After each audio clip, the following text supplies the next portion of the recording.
Greetings friends, my name is Dev and today in this video we are going to see the 5 things we can do after installing Kali Linux. In order to use Kali securely and efficiently, some sort of customization and tweaks should be done. It will not only increase your productivity but will also avoid facing errors during the installation of any tool.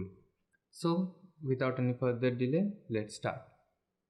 First, open your terminal. And the first thing we all must do is updating our repos. It will update all the available repositories and the packages, preventing errors during future installation. So for updating, type sudo apt update.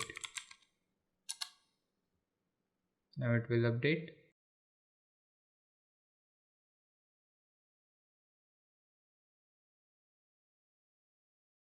Okay, now after updating, type apt upgrade for upgrading the tools. Don't forget to add sudo y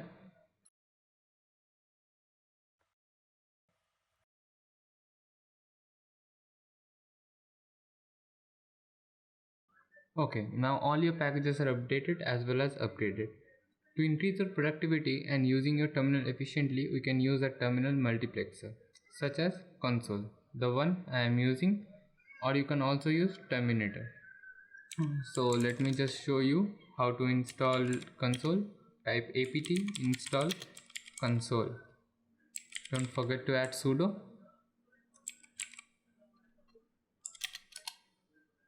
Okay, console is already installed. Let me show you how to use it. Type console here, and now you can just split the screen.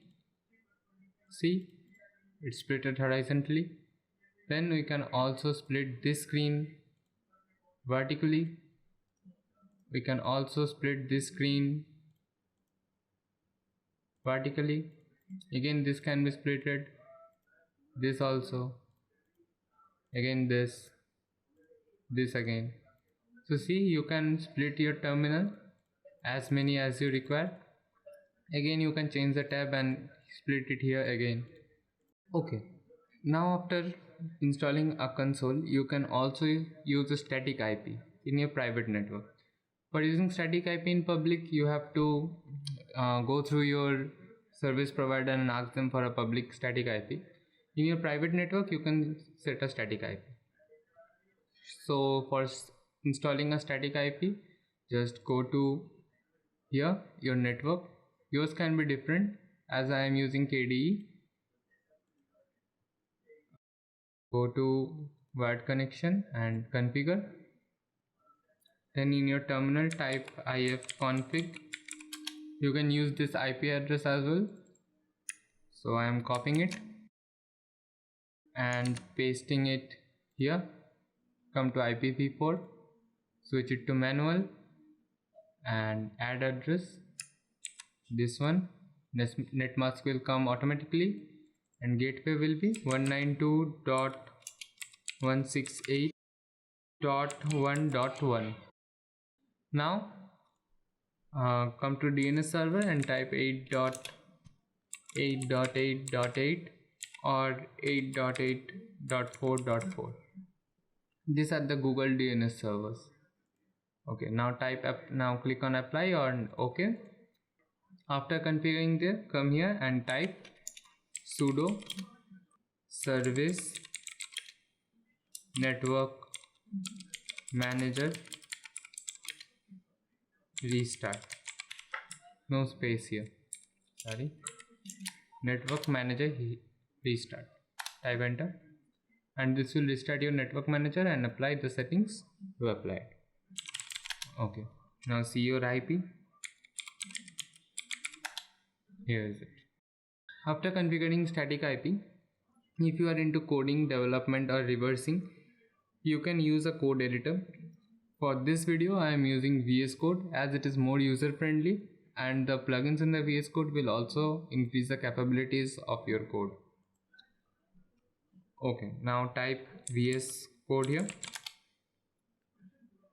and click on downloads. and I am downloading it for Linux. Save file, it's downloading.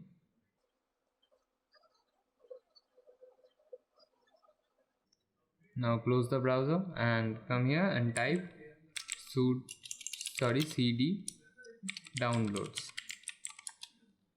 and type here ls and give it executable permission. For this, type chmod code and tap for completion. Then type dpkg-i and name of the package.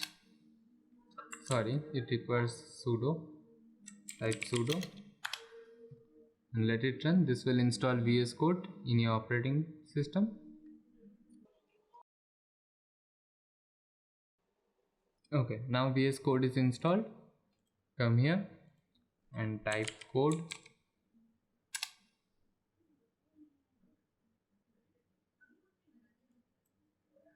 Now mark done everything.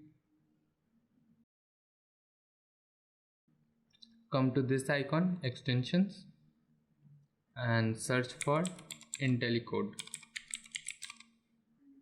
This IntelliCode is an auto completion plugin for your code, and you can also install any other plugins if you want. For example, I am installing Python extension here.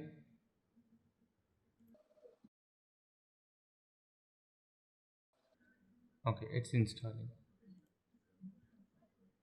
Let's move on. I'm clearing the screen. Now, the very important and most crucial part. If you are using your default SSH keys and password, you will get your system in risk. So change your password. For changing your password, type sudo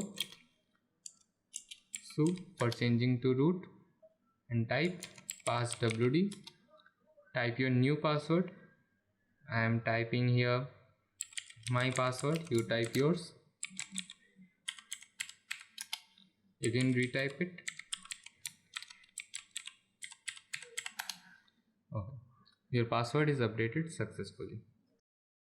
Now for changing the SSH keys, you can cd into /etc/ssh and type here dpkg-reconfigure open ssh-server.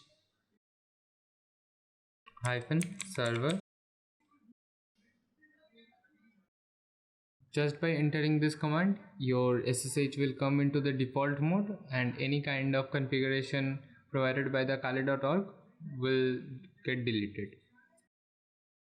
That's all for today. Hope you like the video. This is a short video. Hope you like this kind of video. If you have liked the video, give it a thumbs up and let me know your thoughts and doubts in the comments. We will meet you in the next lecture.